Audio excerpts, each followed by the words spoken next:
સુરતના રત્ન કલાકાર યુવકને ખંખેરનાર યુવતી સહિત બે મહારાષ્ટ્રથી ઝડપાયા છે. આરોપીને પકડવા પોલીસે વેશ પલટો કર્યો, સિગરેટ પીવા આવ્યો અને દબોચી લેવાયો. સુરત કહેવાય છે કે ગુનેગાર ગમે તેટલી સાવધાની રાખે પણ તેની કોઈને કોઈ નાની ભૂલ કે આદત તેને જેલના સળિયા પાછળ ધકેલી દે છે. સુરતના ચોક બજાર પોલીસ મથકની હદમાં નોંધાયેલા લૂંટેરી દુલ્હનના કેસમાં પણ આવું જ કંઈક બન્યું. મહારાષ્ટ્રના બોઈસરમાં છુપાયેલા આરોપીને પકડવા માટે પોલીસ માટે તેની સિગારેટ પીવાની આદતથી દબોચી લીધો. સુરતના રત્ન કલાકાર યુવકને પ્રેમજાળમાં ફસાવીને નાણાં ખંખેરનારની ટોળકીની એક યુવતી સહિત બે આરોપીની સુરત પોલીસે મહારાષ્ટ્રથી ઝડપી પાડ્યા છે. આ ઓપરેશનમાં આરોપીઓને પકડવા માટે પોલીસે વેશ પલટો કરીને વોચ ગોઠવી હતી, જેમાં મુખ્ય આરોપી જેવો સિગારેટ પીવા માટે આવ્યો કે તરત જ પોલીસે તેને દબોચી લીધો.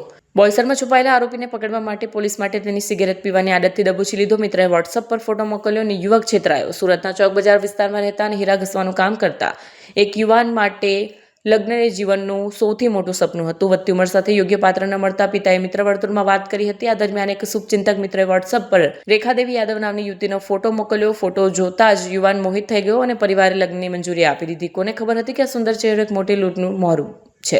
લગ્નના બીજા દિવસે રેખાદેવીએ પ્રોપર્ટીના કામનું બહાનું કાઢી વતન જવાની જીદ કરી અને જેવી સુરત છોડ્યું કે તરત જ ફોન સ્વિચ ઓફ કરી દીધો. પત્નીનો સંપર્ક ન થતાં યુવાન ગભરાઈને મહારાષ્ટ્ર સ્થિત તેના ઘરે પહોંચ્યો, પરંતુ ત્યાં જઈને જોયું તો મકાન ખાલીખમ હતું. પાડોશીઓ પણ કંઈ જાણતા નહોતા. યુવાનને સમજાઈ ગયું હતું કે તે એક વ્યવસ્થિત રીતે આયોજિત લૂંટેરી દુલ્હન ગેંગનો શિકાર બન્યો છે. તેણે તાત્કાલિક ચોક બજાર પોલીસે ફરિયાદ નોંધાવી હતી. આની અંદર ચોક બજાર પોલીસ સ્ટેશન ખાતે એક ફરિયાદી ભાઈ આવેલ હતા, જેઓની સાથે એક બેન હતા રેખાદેવી કઈ અને એક એના બનેવી કહીને આવેલા હતા. એ લોકો મળ્યા હતા અને એમને લગ્ન નતા થતા એટલે એવું કહેલું કે અમારે તમારી સાથે લગ્ન કરાવવા છે.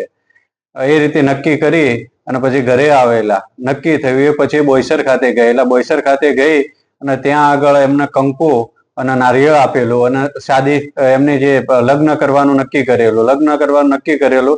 એના પછી એ બંને જણ અહીંયા સુરત ખાતે એમના ઘરે આવેલા. એમના ઘરે આવી અને 2 દિવસ રોકાયેલા. 2 દિવસ રોકાયા પછી એમને એવું કીધું કે મારા જે નામ છે, નામ કમી કરવાનું છે.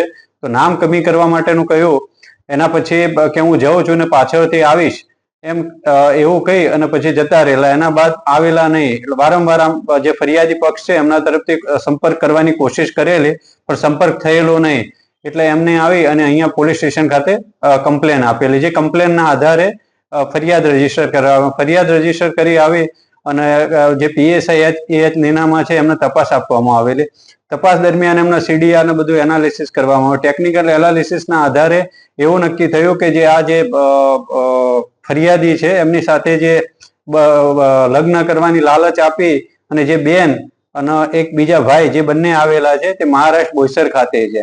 તો એ બેજ ઉપર એક ટીમ મોકલવામાં આવી મહારાષ્ટ્ર બોઈસર ખાતે. ત્યાં જઈ જે PSI છે ત્યાં જઈને જે જગ્યાએ વધારે પડતી એની જે હિલચાલના લોકેશન હતું ત્યાં જઈને એમને એવું કહેલું કે અમે ત્યાં એમના વતનથી આવેલા છે, ઉત્તર પ્રદેશથી આવેલા છીએ અને સોનુ ગુપ્તાનું કામ છે એમ. એટલે કે સોનુ ને ચાની કેટલી વાર બધા ઓળખતા હતા. એટલે આવેલા છે ને અમારો ફોન સ્વિચ ઓફ થઈ ગયો છે તો અમારે એમને જવું છે એમના ઘરે. તો કે અહીંયા બિસ્ટોલ પીવે છે તો બિસ્ટોલ લેવા માટે આવશે. ત્યારે PSI નીનામાં ત્યાં આગળ ચાની કેટલી ઉપર ત્યાં આગળ ચાનું કામ કરવા, ચા ઉકાળવાનું ચાલુ કરી લીધેલું. એ સમય દરમિયાન એ બિસ્ટોલ લેવા માટે ત્યાં આવેલા. એટલે ચાની કેટલી વાળાએ કહ્યું કે આ ભાઈ સોનુ ગુપ્તા છે. એટલે જેવા છે PSI પકડી લીધેલા અને પૂછ્યું. એના પછી જે બીજા રેખાદેવી ત્યાં હતા એમની તપાસ કરી, તે મળી ગયા. એ બેજ ઉપર લાવી અટક કરી અને આગળની કાર્યવાહી કરવામાં આવે છે. સર, ઘરમાંથી કે રૂપિયા બી લઈ ગયા છે આ લોકો અને પોતાના કેટલા લોકોને શિકાર બનાવ્યા છે આ રીતના? એમની પાસેથી 1,10,000 રૂપિયા લઈ ગયા છે, જે લગ્ન કરવાની લાલચ આપી અને અહીંયા એના માટે 1,10,000 લઈ ગયા છે. અને પગમાં પહેરવાના ઝાંઝર એ આમને આપ્યા હતા ફરિયાદી પક્ષે. આના સિવાય હજી સુધી કોઈ બીજી ફરિયાદ આવી નથી કે અમારા ધ્યાન ઉપર હજી આવી નથી. તપાસ આગળની ચાલુ છે.